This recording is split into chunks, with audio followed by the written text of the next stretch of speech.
the email is, look, I think I done messed it up. She's wondering if she married the wrong person for the wrong reason.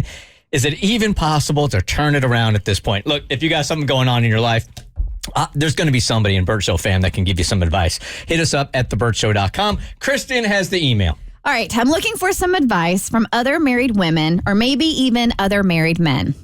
A bit of history. I grew up with a very poor male figure in my life. My father was a terrible family man. He had an alcohol problem, which seemed to create or contribute to an abuse problem. Oh, did we give the trigger warning, by the way? You did not. Oh, trigger warning. We're going to be mentioning abuse. My apologies. I was miserable, and so was my mother. So when it came to getting married myself, I looked for and married the complete opposite.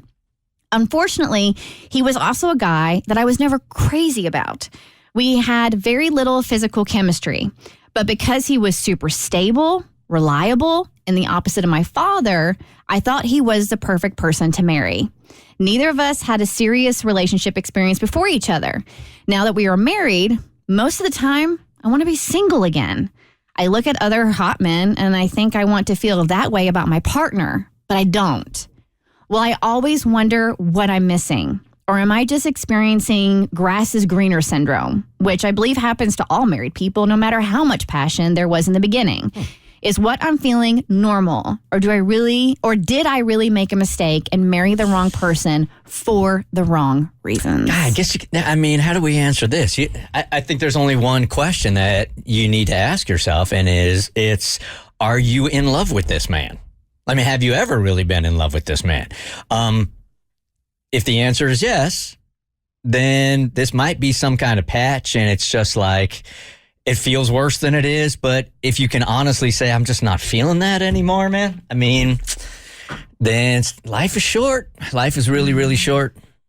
I mean, if you've been with somebody for a long time, I can understand maybe, having thoughts of what would it have been like had I not been married to this person, or maybe being attracted or thinking someone else is attractive. But to have thoughts of, I'm not really sure I want to be here consistently and wonder if the grass is greener. I think the only way to truly figure that out is to experience the other grass. Look, I'm the dude on the show that's gone through a divorce. So I've wrestled with this so much while I was married and gutted it out and stayed. And my ex-wife did the exact same thing because that's what we wanted to do. I mean, that's what we decided to do is you try everything you can. And then at some point or another, you realize like, you know what, this is not going to be fixed.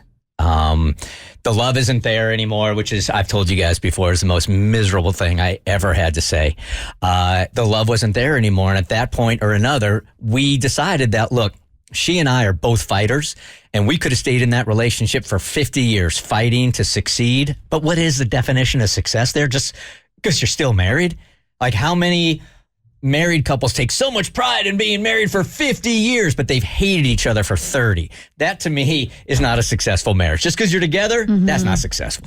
Yeah, I feel like, and it's going to be difficult, but you have to be honest with him. And I feel like this screams couples therapy to me. Like you, and also I think therapy on your own because of the trauma you were subjected to as a child with an alcoholic father and who contributed to an abuse problem. That's something that if you don't address will roll over into adulthood. Your trauma will follow you until you face it head on. So I do feel like it's something you honestly need to seek professional help. And then this is your husband.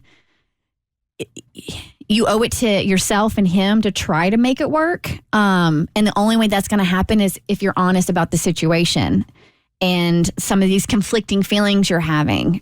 I think there's a way to say it that isn't going to be like, I don't find you remotely attractive, and I'm not attracted to you, but I would highly recommend seeing a therapist. And I know this may not be common because people, don't typically like to hurt people's feelings, obviously. But if I'm the guy in this situation, I would want to know. Like, I would want to know that you have these feelings. And I would even want you to explore these feelings because I wouldn't want to feel like regardless of anything I do, it's not going to be good enough because you always have this in the back of your mind. Don't you think that he's kind of aware anyway? Like, if you're with somebody that's really not happy, can't you tell that? You can, but you can ignore it.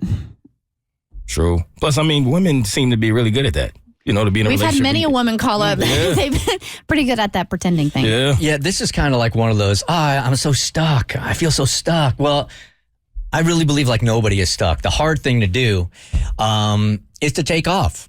Sometimes it's a hard thing to do is stay, but the hard thing to do is take off. But nobody is stuck. Like, look, I'm a little older than these dudes in the room, and I'm looking at less years now than I am more years ahead of me, and just realize that life is so short and it isn't meant. Nobody wants you to be miserable, and if you're not happy, and you're not feeling it, it is just time. It's sad, but it is time to move on.